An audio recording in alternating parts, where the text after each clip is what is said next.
I'm Dante. And hey, I'm Dana. And welcome to the Donta Show.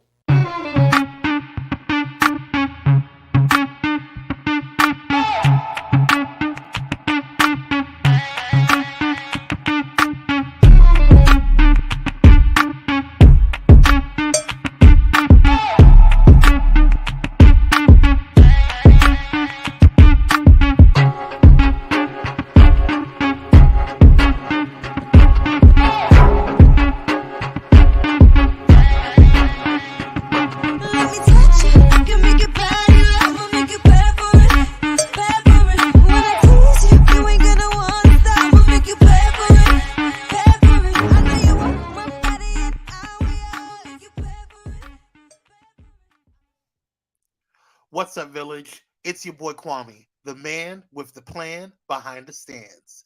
Before we get into it, do me a favor. If you are on YouTube, Twitter, Facebook, or whatever, hit that share button so people can see what the fuss is all about. Don't worry if it's the end of the show. They can catch the replay. We're trying to spread the love instead of spreading the lies, y'all. All right, let's get into it. Did you know that our boy Dante Morrison is a best-selling author? Do you like smut? Yes, smut. Well, these books are filled with it. Check out The End of the Rainbow, followed by the sequel, Yesterday Clarified. You can get them on Amazon, or if you are tired of giving Jeff Bezos the time of day, you can visit www.dantemorrison.com, where, in fact, you will find out more about the motivational, inspirational, hilarious host known as Dante, Mr. Morrison if you're nasty. He is not only the host of TDS, he is a public health advocate, motivational speaker, and community change agent. Articles, interviews, blogs, podcasts, vlogs, and more. You name it, and Dante has done it. Speaking of vlogs, have you subscribed to the Donta Show YouTube? Now, every villager should be subscribed. The more the channel grows, the bigger TDS messaging becomes. It's really simple. Go to www.youtube.com/Donta Morrison. And also, did you want to be a guest on the Donta Show, or do you want to book Dante or Dana on your platform? Stop. Don't inbox him, don't email him, or even call him. You know what you need to do? Go ahead and open your handy-dandy smartphone or Wi-Fi enabled device and send an email to info@pyromedianetwork.com and request your presence on the show. It's 2021, y'all, and Dante and Dana has got management. So, let's conduct business. Speaking of management, the Donta Show is produced by Pyro Media Network. We are a Black-owned digital marketing and video production agency helping businesses and brands make an impact with their message. We also help businesses navigate what we call the biggest communication shift in over 500 years, social media. So, if you have a business, brand, or influence, and you want to take it to the next level, contact us today. All right, y'all. Thank you for joining us tonight, and we hope to see you on the next. Boom.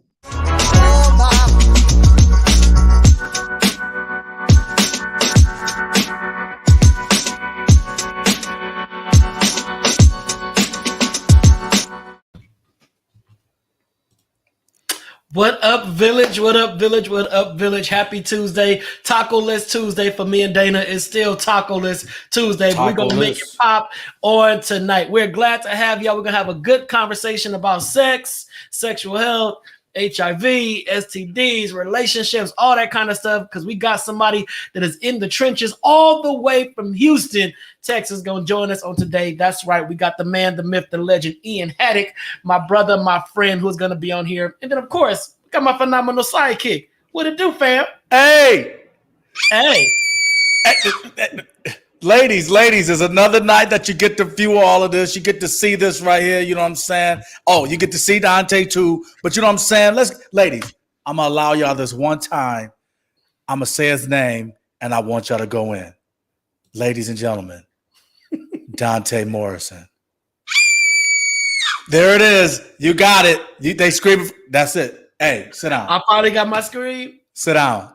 Don't be trying to look. Hey. You already know who you here for. They know where they bread is buttered. They know Exactly. Buttered. So listen, y'all, invite your friends, your family, your cousins, your loved ones on up into the Donta Show. We're going to have a good conversation on tonight. I'm really excited about it. I'm glad to see y'all here. I'm glad y'all have taken the time out to just keep rocking with us, you know? And if we always say this, the Donta Show is about black people, black businesses, black power, black empowerment, black growth, black legacy, black generations, black, bliggity black. Bliggity Black, purple, blurple. Right, blurple. And since we are so black, I can't go past without giving my bro Joe McClain a shout out, because my brother, he just posted on social media that he is going to be doing some work with Tim Reed for that. Put it in the thread, bro. Put it in the thread. You're doing something. Come on. Yeah, let's go, Joe. This is the Greenwood Project. It's something about the project they're doing. What's up, Sean? What's up, Tim? Tim down in Texas, enjoying that vacation, that holiday, long deserved. But Joe is doing something, and Joe puts his money where his mouth is. Joe ain't just bought it. Joe is making it happen. So I'm really proud of you, man. Yeah. Real talk, brother, lock to lock. I'm really proud to know you, to call you not only my brother, but my line brother. Went through this together, crossed those burning sands together. I got to give praise and praises due. Don't be mad, Dana. Don't be mad. Don't hate. Don't hate. Hey, me and Joe, we cool after football season. I ain't mad. Joe don't care. The Tim Reed Greenwood Film Fest. Congratulations, bro. Congratulations. Greenwood Film Fest. That's my brother. Yes, sir. Tulsa, Oklahoma, June 4th. I might have to book a flight to Tulsa. I might have to go Joe, down. Get it, man. Get your bag, Joe. Get your bag. We should go. Baby. We should go to Tulsa, June 4th. We got time. It's only April. I'm vaccinated. I can roll. Let's make it happen. He said he got a book too. Read that book. Always got a book. And a new book, Confessions of a Black Caucasian. Oh. We got to check that one out. Yeah, we got to book you for the show to talk about that. Confessions of a Black Caucasian. It sounds like he's trying to talk about me or you, because we light skin. Yeah, that's a chin rubber, man. That's a chin rubber. I gotta do that. Look at Pam. I love when y'all have sex shows. Pam, you a lot of black. I don't care, Pam. You honorary bliggity black, Pam. Come on, Pam. Right now. Pam, what you trying to tell us, Pam? Pam, you part of the family, Pam. Pam, we ain't selling nothing on here. You part of the family, Pam. You part of the family. All right, y'all. Speaking of black, on the Donta Show, we are black history every day, all day, 24/7. Today's no different. So today we're gonna honor. Ready, Kwame? Let's get this going. Pow! Black History Month ain't over. It is Black History Year. Today we are honoring the man, one of my favorites, Bayard Rustin. Bayard Rustin, born in 1912, a committed leader in the social rights movement for socialism, nonviolence, and gay rights, a leading strategist of the civil rights movement from 1955 to 1968. A practitioner of nonviolence, he helped to initiate a 1947 freedom ride to challenge racial segregation. Alongside Martin Luther King Jr., he also helped to organize the Southern Christian Leadership Conference. You hear that? A gay man helped to organize the Southern Christian Leadership Conference. I don't want to hear nothing else. He was the chief organizer of the 1963 March on Washington for Jobs and Freedom. Rustin became also led the AFL-CIO's A. Philip Randolph Institute, which promoted the integration of previously all-white unions and also advanced and campaigned for a freedom budget for all Americans, linking the racial injustice to economic justice. As a gay man, Rustin was attacked as a pervert and immoral leader by opponents, as well as black leaders. We always attacking our own. As a result, he rarely served as a public spokesperson and instead acted as an influencer and strategy shaper behind the scenes. He is the man behind the movements that made the movements happen. What? That's right. In the 1980s, he became a vocal advocate for gay and lesbian rights. In 2013, President Barack Obama posthumously awarded Rustin the Presidential Medal of Freedom. Our honoree on tonight is the man, the icon, the always underestimated, underknown about Bayard Rustin. This brother is in my dissertation. I gave him a huge shout out because he made the moves. He was the man that was supposed to be doing everything, but because he was gay, black people said, nah, let's go with Martin. So that's the story. That's the truth behind it. You know, Martin did his thing. I ain't taking from Martin, but we got to give shout out to Bayard, because Bayard was right there in Martin's ear saying, no, do it this way, Doc. Do it this way. Listen to me. I've been out there in the trenches. Do it this way. All right. So boom. So that's our Black History shout out. And now it's time for what? It's time for the Dana drop. Boom.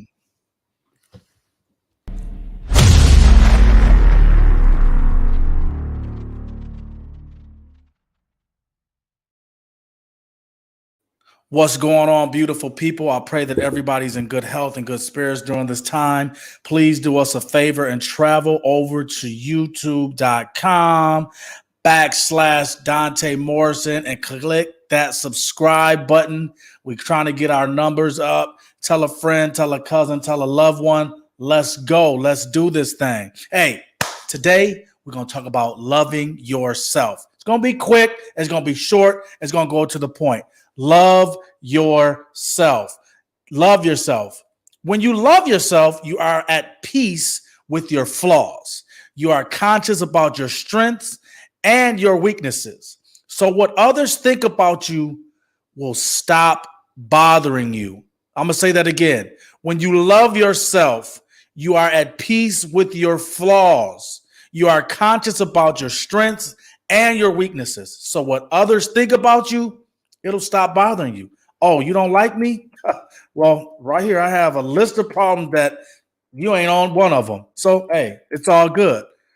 You don't regret doing or not doing anything when you love yourself. Loving yourself involves accepting yourself.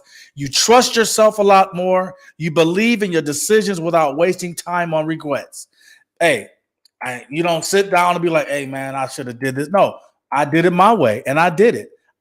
That's what it is. I love myself. You start being confident. You start walking around with your chin up, with your chest out. Loving yourself introduces you to self-confidence you never thought existed within you. It boosts your self-esteem, and you stop depending on what others think about you or have to say about it. Okay? Loving yourself boosts your self-confidence and your self-esteem. It allows you to stop thinking or caring about what people think or say about you. Your stress levels are reduced considerably. When you stop worrying about what others think about you, you are confident about yourself, and your stress levels automatically go down. You eliminate various causes of stress when you love yourself. You sit around worrying about, oh, I wonder what he's going to say, or I wonder what she's going to say, or I wonder what he's going to think, or what she's going to think if I wear this, or if I do that. Man, damn that. Wear what you want to wear. I always often hear men saying, man, I ain't wearing no pink. I ain't wearing this and I ain't wearing that. Be confident. I wear every color because I'm confident in who I am. I'll wear pink. I'll rock fuchsia. I'll rock light blue. I'll rock baby blue. And I'm going to make it look damn good. You feel me? Because I am confident in who I am because I love myself. I'll go where I want to go. I'll go to the club with Donta. I'll go to the club with my other friends that are gay. I don't care because 9 times out of 10, they're going to have a blast up in that joint. It's going to be a party going up in there. And you know what? I'm confident. I love myself, and I don't care what people say about me. You know why? Because I know who I am, because I love me. And I'm going to do what I want to do, and I don't care what nobody thinks. All right? You love others better when you love yourself. When you love yourself, you understand that it's very important of you loving yourself. That's a very important aspect. You learn that it's important to remind people that they are loved. Hence, you love them better. When people see you caring about yourself and not caring about what others think, they'll be like, man, that Negro or whoever, they doing their thing. They don't care. They got to care in this world about, hey, he got on that or she got on this or she got on that. Hey, people will be like, wow, I'm going to try that. I'm going to love myself. You know what I'm saying? And we always say, if you spread more love, instead of spreading lies, I guarantee you this world will be a better place. And if you don't believe me, tell them how you feel, brother. Yes. Exactly. That's the Dana drop, and I'm out. Peace.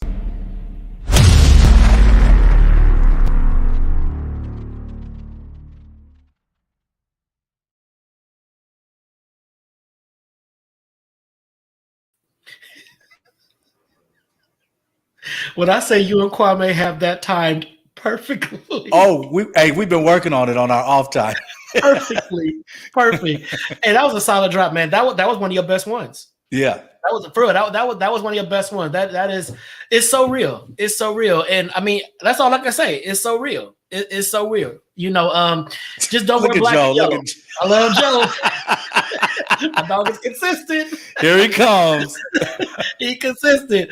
All right, y'all. Let's get to tonight's conversation. Tonight's conversation is going to be solid. You know, sex and HIV both have 3 letters. You know, but oftentimes sex gets talked about often, and HIV not often enough. And I know that sometimes people can say, "Oh my God, Dante, you're beating HIV into the bush. Oh my God, Dante, we're tired of hearing about HIV. Oh my God, Dante, I'm not at risk. I'm not going to get it. Yada yada yada."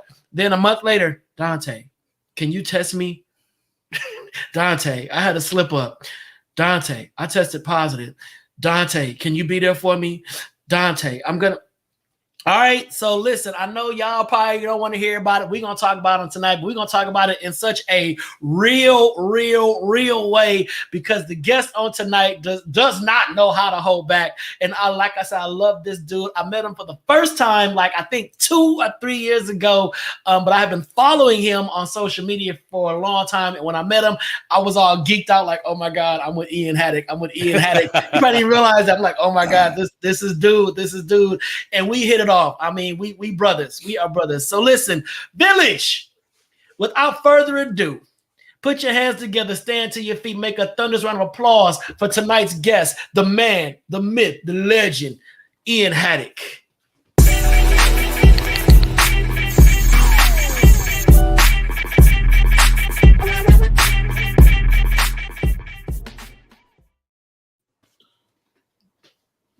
Yo, what's up?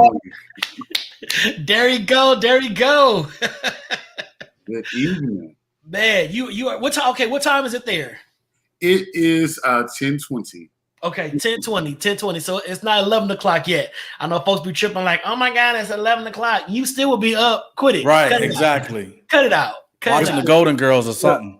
If the right jacked tone goes off, I would have been up later anyway. We'll be up. Data's like, what's jacked? I don't know. I'm sure I'll learn about it one of these days. You'll learn about it. All right, so Ian, you know your bio is so vast, and I was trying to piece together like, what do I talk about? Because you've done so much. So I'm gonna let you give the folks your bio. You know, I am just a regular activist that chooses to not wait on white supremacist structures to define what needs to be done for my community. I take complete power back, and I'm just an activist. That summed it up. Straight to the point, right there. And because I know what you meant by what you were saying, I was like, yeah, that's about right.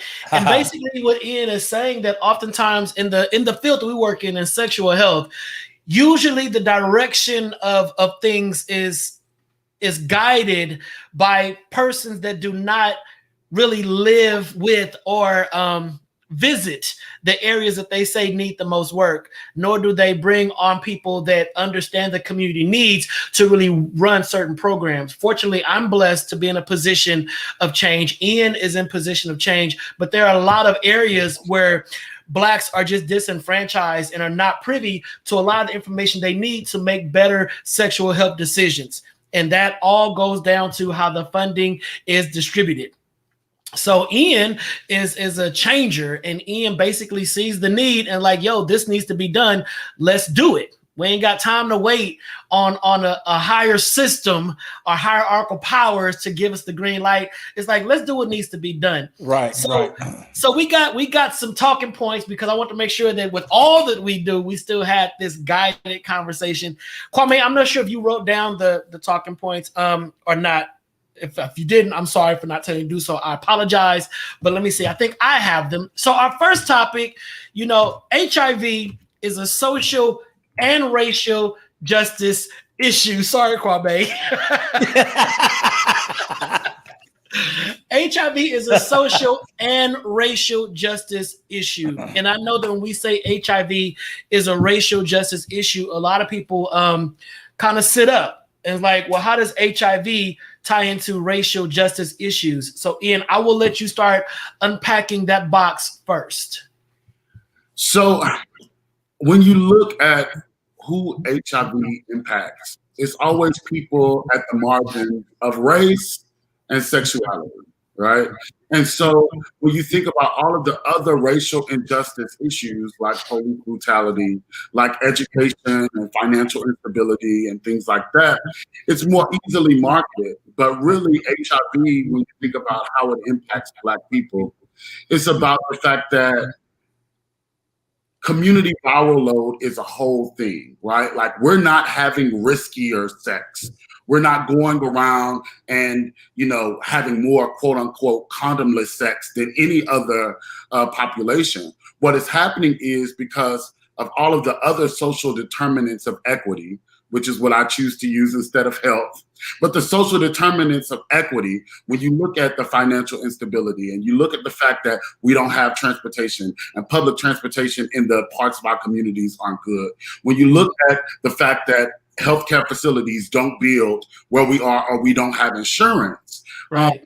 Then you realize that the only things that many of us have to do is to find decent work and have sex. And so we generally have sex in our communities. And if more people have HIV, then you have more of a chance to contract HIV. And so if we continue to look at HIV as this public health issue, then people that are Black and aren't queer or aren't heterosexual women, right, then they feel like they are not impacted. But the truth is you are, because we all live in these same communities, all dealing with these same social determinants of equity. And it really is something that needs to be talked about with a racial justice and social justice lens, because it does affect everyone. And I know science doesn't point to heterosexual men, but we could also offer the fact that heterosexual men don't feel like it's important to get tested. So how would we ever know if they're impacted by it? Man, right. Exactly. So I love the fact that you included, that was in a very inclusive conversation, because I know when we talk about HIV, oftentimes, even at the countless conferences and workshops we have to attend, the emphasis of HIV and sexual health is on one particular demographic. Yeah. Oftentimes Black women are left out of the conversation, or we squeeze them in on a tail end, kind of just like, okay, there, y'all can talk about it, but excellent point about heterosexual men. We don't know anything about heterosexual men because they're not the ones going out and getting tested, even though we know heterosexual men can and do have HIV. And that could be, they could be heterosexual, but they could still be on drugs.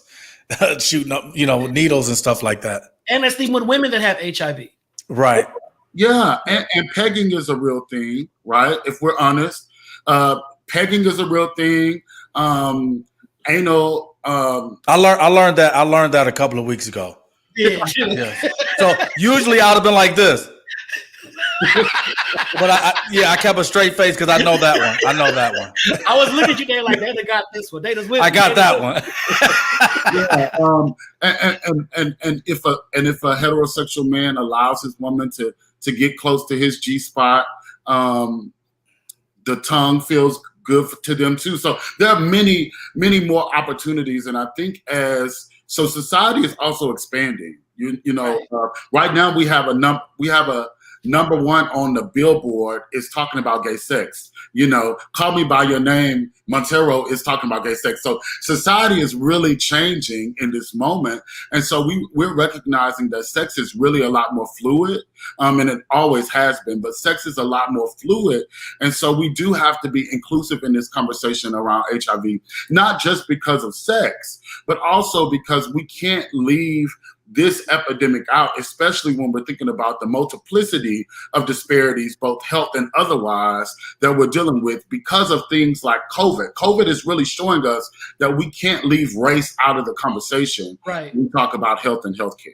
And I think it's also important. One thing I would love to do is to create a discussion group or a talk group where men can talk about sex the totality of sex, you know, because I think a lot of heterosexual men, they get the short end of the stick because they don't get to really have those comprehensive sexual conversations that they deserve. You know, we have a lot of heterosexual men, like you said, that engage in sexual activities that is either frowned upon, looked at like, bro, you do that, or they can't even talk about it because they don't feel safe enough to share what they like to do with their body. You know, for being perceived as either gay or this or that. And I think that a lot of heterosexual men need to have comprehensive sexual health education so they can make healthier decisions about what they're doing in the bedroom. Because quite often what they are doing is stuff that's not only outside the bedroom, but in some of the riskiest environments possible because they want to get their freak on without being caught. So they take it to all these undercover situations and they put themselves at high risk, and then they go back home to their women to camouflage the true desires they have for the sake of making her feel like she has a real man.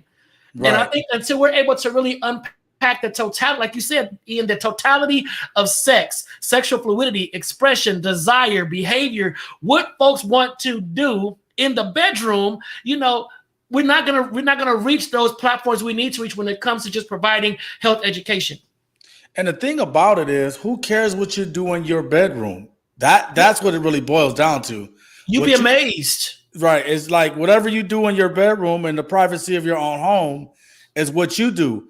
People always often get upset about people talking about them and what they're doing. But it's like, who did you tell? Mm-hmm. Who did you tell in confidence where you thought it was in confidence and it spread like wildfire? So, you know, if you do what you do and keep your mouth shut, who's going to know what you're doing? But I also think, and Ian, correct me if I'm wrong, I also think it's because we have not normalized the fluidity of sexual behavior. Yeah. If it was more normalized for everybody to know that everybody does whatever, nobody would care. And that comes down to telling your own story. Right. You know, like Dana, you know, if it was commonplace, if you met a dude and he was like, yo, man, my girl pegged me last night. And the other brother said, mine too. You know, it's normal conversation.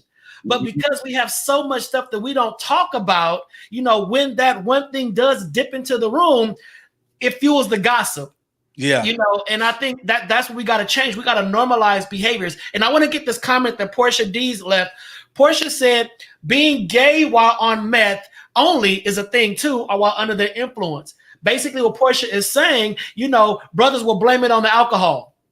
You know, I got out with another dude because I was high on meth, you know, or I was drunk. I didn't mean for that to happen. It was a oops moment until the next time. So, yeah. Ian, jump in.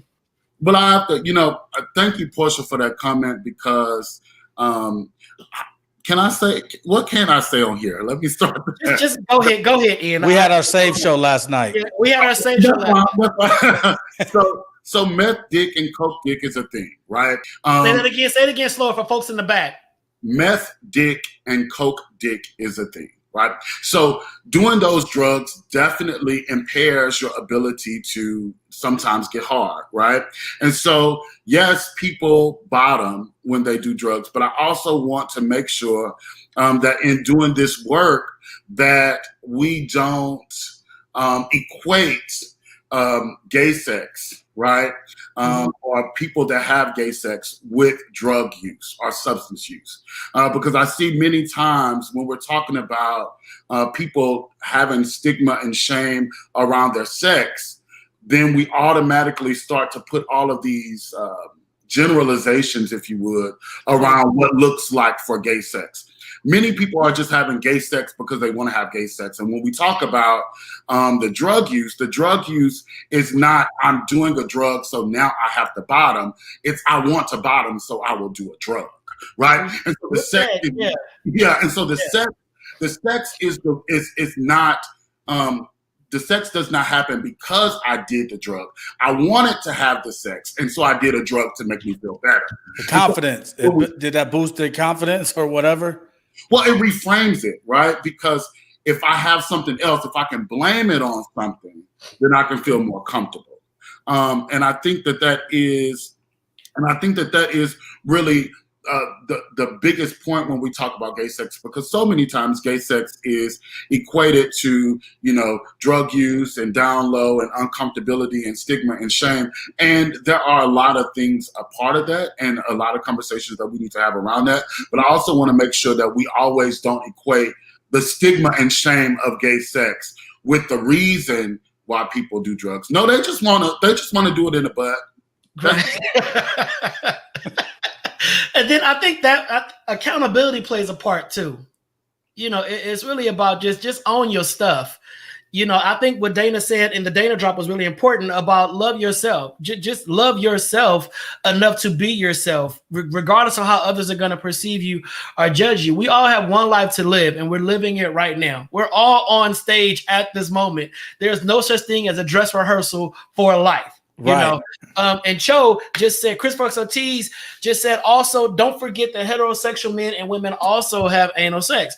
I think that's a great point, because when we talk about anal sex, people instantly go to gays, not knowing there's a lot of heterosexuals out there that are having anal sex and they're loving it. And that's no judgment, and I'm sorry, let me get Pam's comment. They hide it and don't get tested because they think only gays get HIV and they don't want anybody to know that they're with a man. Therefore, they don't get tested and they like it raw. Me working at a clinic, I can tell you, I get a lot of people that come into the clinic to get an HIV test.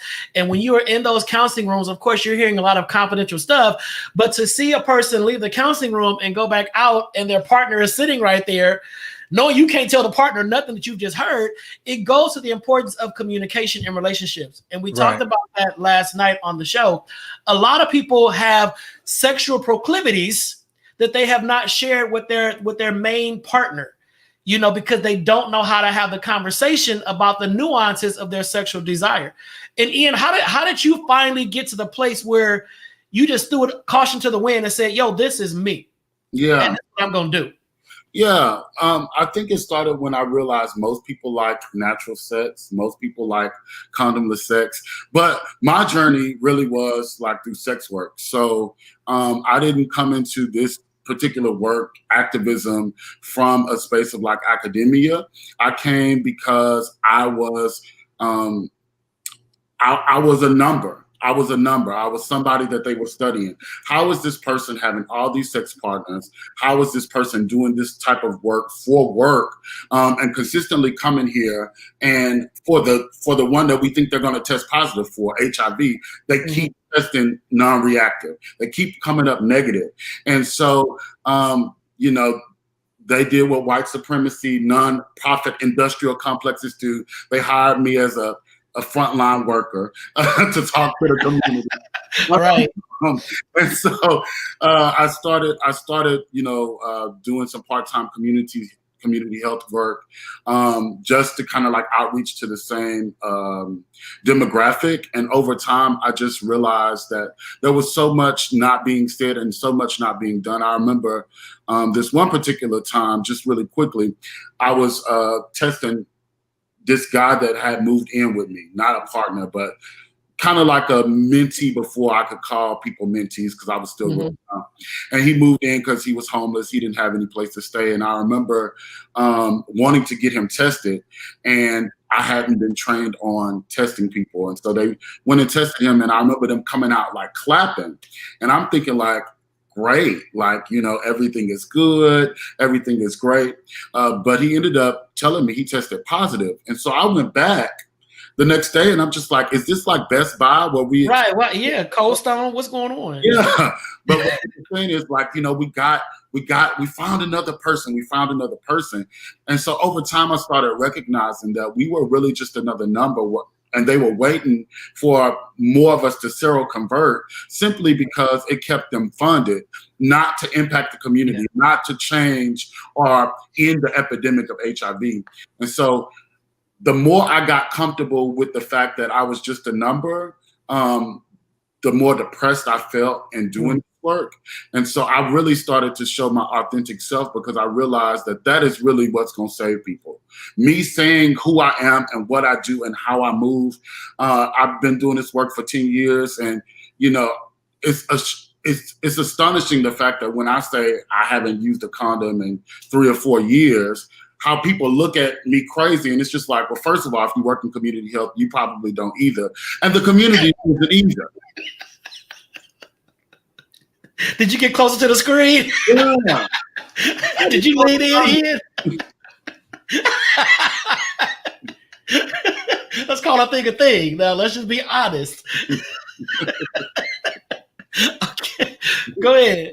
So my authenticity is required of me because in order to be a change agent, everybody won't agree. It won't make sense to everybody. Right. I can't explain why I'm so forward, why I say the things I say and why I do the things I do. But it's a piece of community, a large piece of community that is most impacted by this, that really needs my authenticity and really needs this type of change agent-like activism to make some changes for them. Whether you're living with HIV or you're not living with HIV, we really got to speak up and speak out, and we got to do the work. And a part of doing the work is really being authentic and being honest about who you are, how you have sex, and how you move through this life.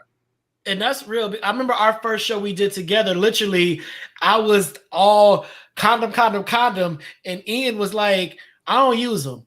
And I clutched pearls and I was like, what do you mean? What are you talking about? We're on a show together talking about sexual health. And then when Ian broke it down and just started talking, I was just like, well, I guess that does kind of make sense. Because, I mean, I'm pushing this agenda that we can honestly say is not the norm. You know, Right. It's not what most people do. Most folks do not use condoms. And we got to be okay with saying that. And I know that condoms protect you from a whole bevy of STDs, but some people just like the intimacy of condomless sex. It makes a difference. Can I just make one point? Because I'm always misunderstood. Go ahead. It's a firestorm. I want to be clear. First of all, I said what I said. I mean what I said. But I do want to be clear that I do have responsible sex, right? There so you that go. means that I create the atmosphere for us to have honest conversations around HIV and STIs before I have sex with my sexual partners. I make them comfortable disclosing their status and knowing that if they disclose the status, that it's going to stay with me and that they won't be rejected or stigmatized because they come out about their status to me, right? And I am consistently on PrEP, consistently getting STI tested every 2 to 3 months, depending on how active I am.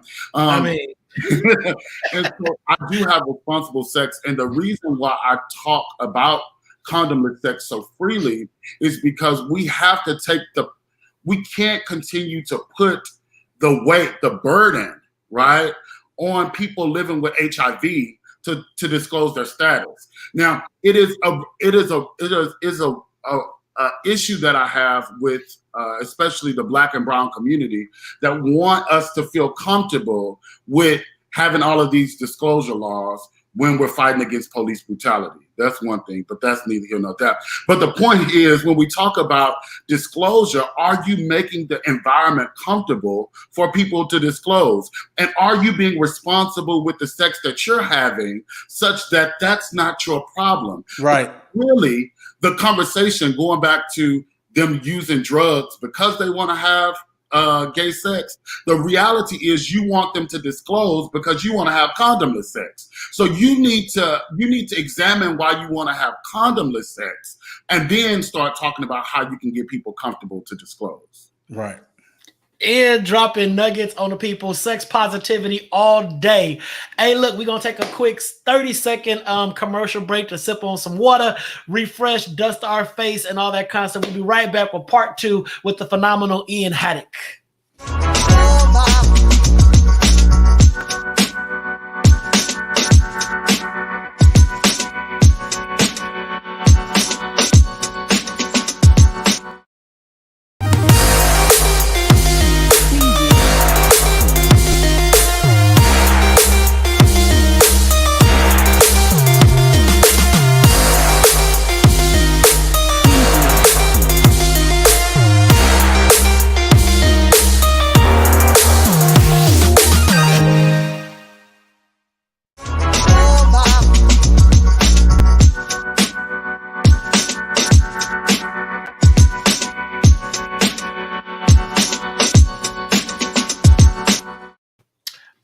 So look, Donta Show Village, welcome to part 2 of the conversation with the great Ian Haddock.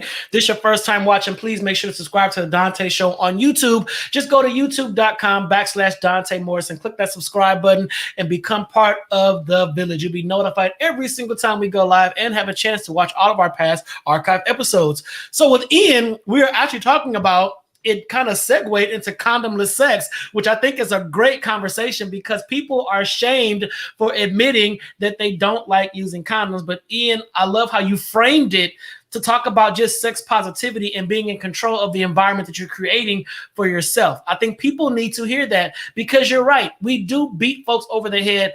I can't even tell you how many nights I have worked in the club passing out condoms or standing behind a table, condoms, lube, condoms, lube. I've done it in the bathhouse. I've done it at clubs. I've done it at pride festivals. I've done it walking down the street. Condoms, lube.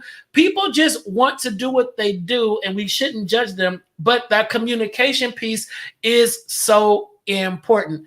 Now I want to tackle the t-shirt that you're wearing. Yeah. Boom. Let's talk about it. Protect Black trans women. And I know some people are looking like, oh my God, here we go with this other agenda. But Ian, I'll let you segue into that piece. No, I'm always going to fight for the most marginalized. People always like misgender me. They always, think that my status is different. And I never talk about it because it's not important. But I think that we just have to, if we can be allies in this movement and co-conspirators with the most marginalized, then we can find our freedom. That's just my belief, and that's how I work my activism. So I'm always working with and in concert with the most marginalized people because that's where I find my freedom. And I just, the Black trans community, they are just being tore down by people that look like me. And so it's so important to find allyship and build alliances and learn from and listen to and build with the Black trans community in general. And it's just really important for me. I can't even I'm a wordsmith, but I can't even put it in words how important it is to me. No, yeah. I get it. And I just shared the article about that I talked about before we went live about Angela Stanton King, who is this conservative political action chick who has written books and done other stuff. And we push these folks to these platforms. She did a reality show and all kinds of stuff. Black woman, and her daughter is transgender, and I believe she went on Dr. Phil's show, and Ashley Marie Preston, who was a powerful trans advocate, came on the show to talk about the situation, kind of give her guidance on how to love her daughter. Love her daughter. And she all but cursed her out. And not only that, went to Twitter and badgered the trans community, badgered Ashley, said all kinds of derogatory statements. She's been banned on Twitter. She was banned today. But it's like, your child tells you I'm transgender, and instead of embracing your child, you shame them, not realizing that there is a whole other community out there that will embrace your child, that will help your child, that will love your child, that will give your child the family they're not getting at home. And I think that we need to understand that, like Ian said about 30 minutes ago, society's changing. People are living their lives, and people are living their lives away from all the vitriol that used to be, so powerful in the past. People are finding their truth and walking in it. And I think that, I am now trying to become a stronger ally for trans men. Black trans men are totally underrepresented and do not get a seat at the table. And I'm trying to make space for them to be able to talk and share their stories so that I can get a better understanding of how to be a better brother to my trans brothers. But Ian, when it comes to the transgender community, why do you think that it is still such a huge issue in the Black community? I heard Diamond Collier say of Marsha's Plate podcast, shout out. She said something that's so powerful. We are so caught up on finding our differences in our society. We want to talk about genitalia and how quote unquote trans people want to be male or female versus men or women. So talk about the biology. We want to talk about the presentation or passability politics, but we rarely spend a lot of time on the likenesses. And the truth of the matter is that when you think about Black trans women being murdered by Black men, most times it's with people that they know. Even more so, it's with people that they love. And so when you look at the likenesses, it's really domestic violence for women. It's really misogynoir. It's really misogyny, right? And so when we look at it from a lens of understanding that it's really a lot alike, Black men have a lot of work to do around how they love women in this new society where women are more liberated and women are freer and they're more powerful and they come with a lot more. So really this is a conversation, if we really look at it from that lens, it's a conversation around misogynoir and not really a conversation on genitalia and passability and all those kind of things. And I think that is why it's so difficult for people, because it's easier to talk about the differences. It's easier to talk about genitalia. It's easier to talk about sex work, right? But we can't talk about that without talking about equity and pay, which is a woman's issue, right? Because Black trans women, over 34% of them make less than $10,000 a year.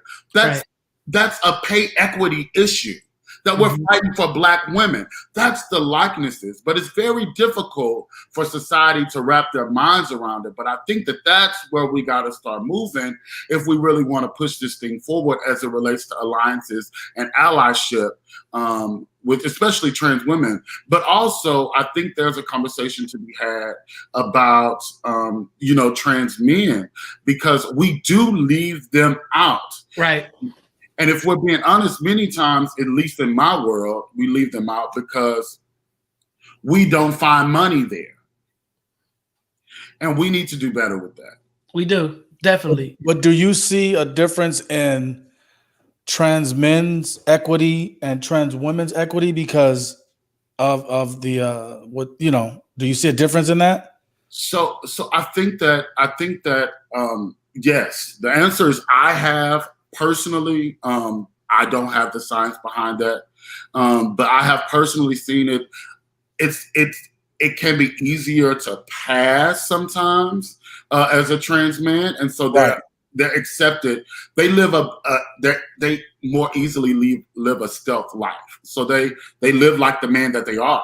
Right? Yeah, you don't hear about too many trans men beatings or murders or killings like that. You always hear about the trans women. There are a few, but they are not as publicized. Yeah, right. They're not publicized. Right. Yeah, right. There are a few, but in terms of the pay equity, unfortunately it's a man's world. So if you live a stealth life as a trans, many trans men don't identify as trans men because they don't have to. They're a man, right? And so many times, they do have a different trajectory as it relates to work and employment and all those kind of things. But there's still a myriad of disparities that affect them at the intersection of being Black and man. Right, exactly. The disparities that we face as Black men. Right. Dana, I have a question for you. As a cisgender heterosexual Black man. Heterosexual?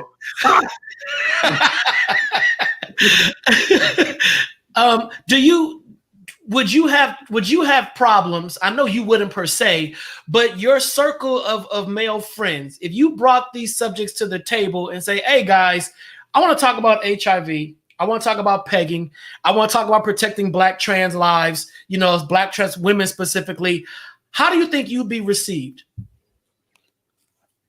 I don't care. First, I don't care. But how would they receive you? I know you would do it, but would they sit and listen, or would they try to? I think 50% of them would, because they're mature enough. Some of my friends are still street niggas, so they probably would have a different mentality.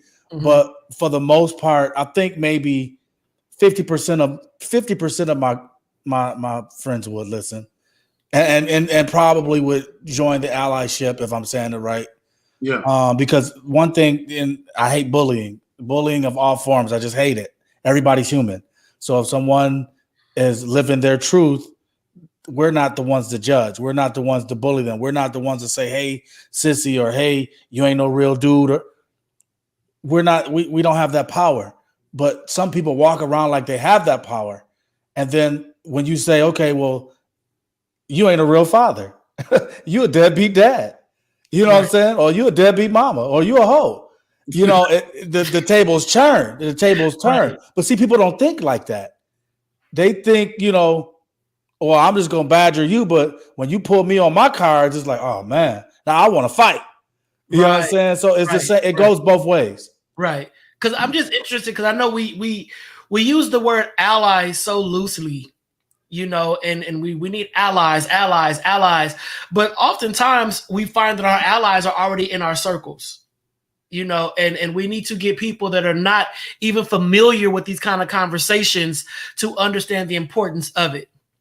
People that really have no concept of the trans community. They have no concept of sexual behaviors. They have no concept of it because it's not in their wheelhouse of thought.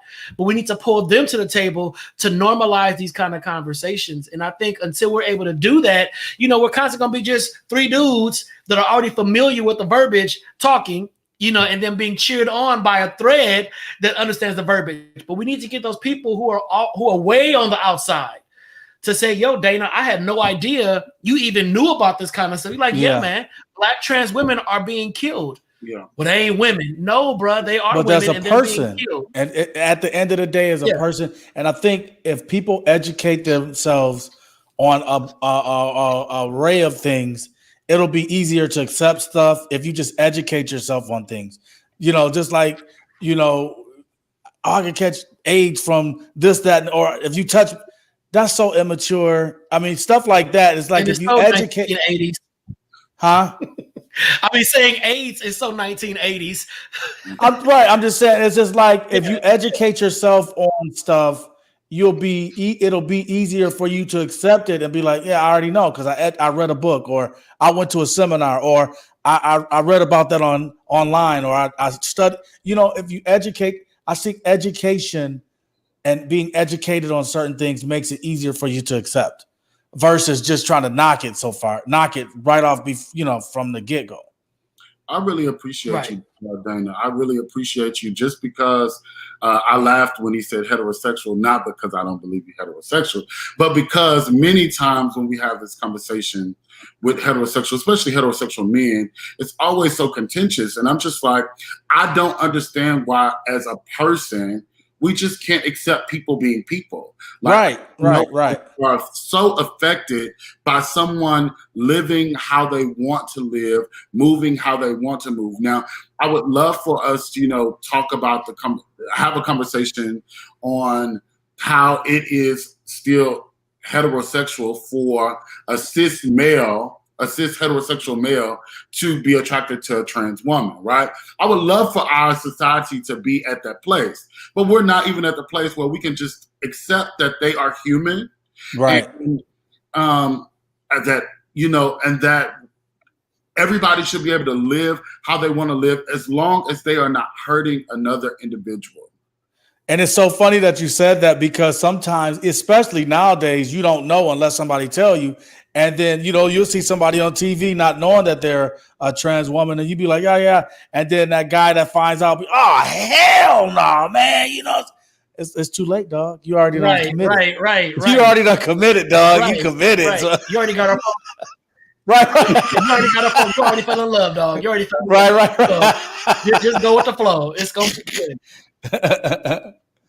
So, Ian, as we come to a close, let folks know more about the Normal Anomaly, how they can contact you, work with you, volunteer with you, give you some money. Let folks know what the Normal Anomaly is all about. So our website is normalanomaly.org.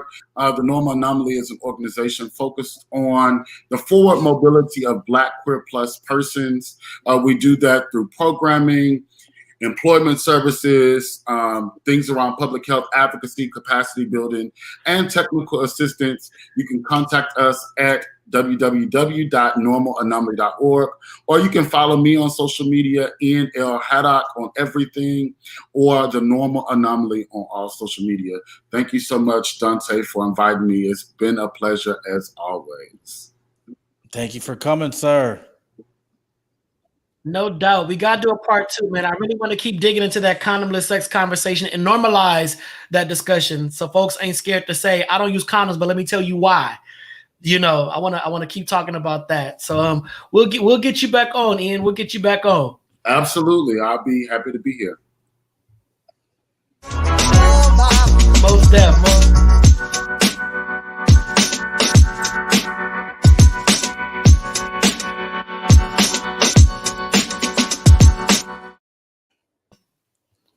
Dana. Hey, all he said was my name. He didn't do nothing else. He didn't tell me to take my shirt off or nothing like that. He just said my name. Calm down. Calm down. And if you don't you know what? Matter of fact, do this, ladies. Go follow me on Instagram. Instagram.com. DNA716. Follow me on Instagram since y'all screaming so much outside my window. Go like my page, like some content, my music, or whatever the case may be. And what y'all also got to do, ladies, is y'all got to stop spreading all of these lies. Spread some love. That was a good fix. That was a good fix. Yeah. Instead of spreading lies, ladies. Instead of spreading lies. Spread some love. Instead of spreading lies. Hey, look, everybody. Right. Follow me on Instagram, Donta_Morrison, Donta_Morrison on Instagram. Make sure to check me out. Check out the stuff that I post up. I talk about stuff that I am doing. I appreciate each and every one of you. And like I say, every single episode, the TDS family, the Donta Show, the village, we appreciate y'all. If it was not for y'all, we'd be two dudes talking to each other with nobody listening. So make sure to follow us, subscribe on YouTube, youtube.com/Donta Morrison. Subscribe, become a follower, be notified every single time we go. Listen. We need y'all to subscribe to the Donta Show, period, point blank. Now, if you ain't done it yet, I don't know why, but just do it, all right? So have a blessed rest of the week. Do what you got to do to stay safe, to stay COVID-free. Wash hands, wear your mask, social distance, and all that kind of jazz. We will see y'all next Monday right here on Facebook Live and YouTube, 8 p.m. Pacific Standard Time. Take care. God bless. Be safe. God is dope. Yeah. Peace.